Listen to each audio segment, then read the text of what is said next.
Types of Prejudice. All four participants in today's discussion are high school students from Africa. Let me introduce them to you now.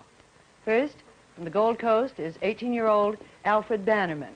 We call him Nini. It all started, Nini tells us, when he was born. He looked like a little old man.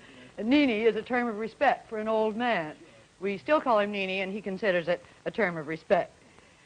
From Nigeria, Mohamedou Liman, 18 years old. From the Union of South Africa, Dix Lobjer. Dix, well, you should see him do the rock and roll. From Ethiopia, 17-year-old Nabiet Tafari. It was Nabiet's suggestion that we start this discussion with a prayer in case there should be violence later. What you heard was Nabiet from Ethiopia giving a prayer in the Ge'ez language. He's a Copt by religion, Amhara by race, Hebrew in origin, and an African since he's been to America. How should we start this discussion on prejudice? Would it be unfair to ask each of you what your own prejudices are? How about you, Nabi? Actually, I am prejudiced against the Italians, and I have been prejudiced against the Mohammedans. Since I arrived here, I have developed some new prejudices, and I never felt that I was a Negro till I came to this country. Why?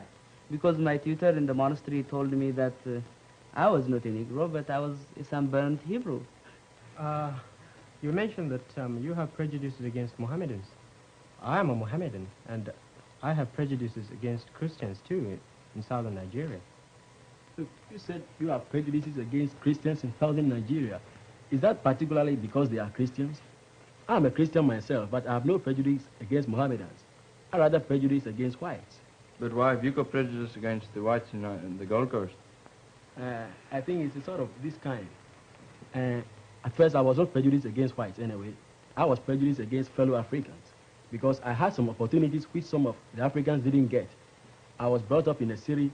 I lived the Western way, I dressed the Western style, and I did everything Western. And so I was looking down upon fellow Africans who live in the villages, in the rural areas. As I developed, I started getting some political ideas. Especially, I'm very much interested in the problem in South Africa. We hear quite often about how the blacks are treated there, how everything goes on there.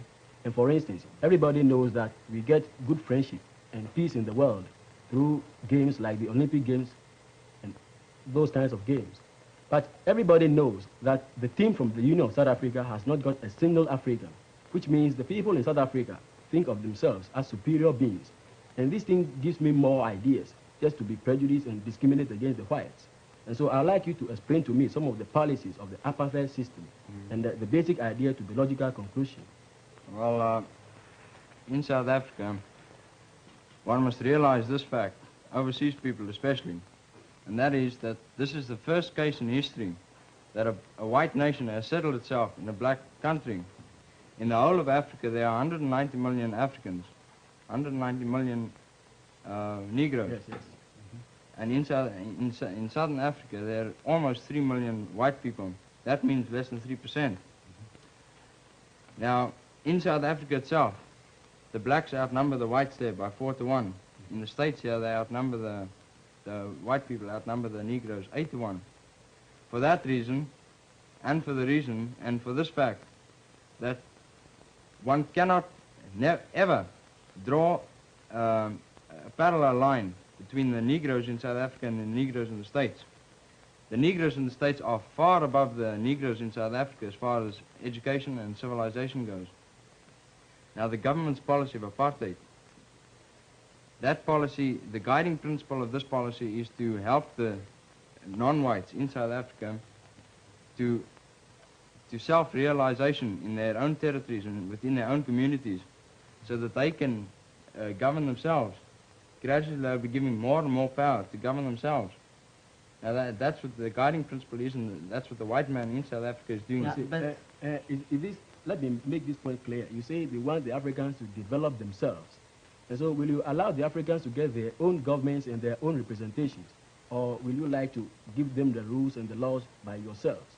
No, just force them and do everything? We're not going to force them to do anything. No, the point is, I know that in South Africa you have a government.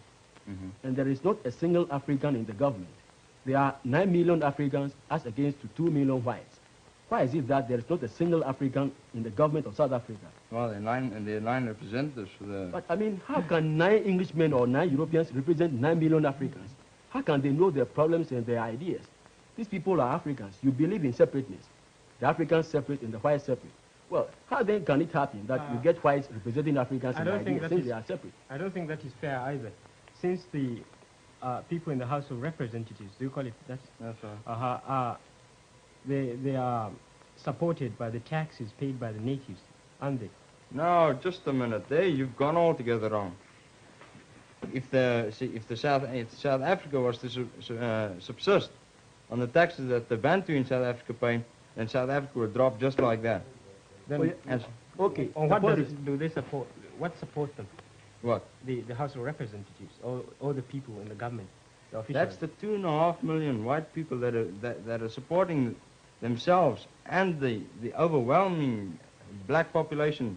12 million black people. It's those 2.5 million to 3 million white people that are supporting the lot. Could you just explain how they are able to support themselves and how they are able to support? You mean all the these white people? people support? Yeah, and how they are able to conduct this development without the assistance of the natives? Because they've got the Western idea of working, and they've developed that country. Oh, I see. They've developed that country through the Africans working. I know that the whites in South Africa went down there because of wealth. It was through the gold rush and all those things that happened that, I mean, we got white men in South Africa. And so they went down there purposely to use the Africans as tools for their own benefit. Isn't that?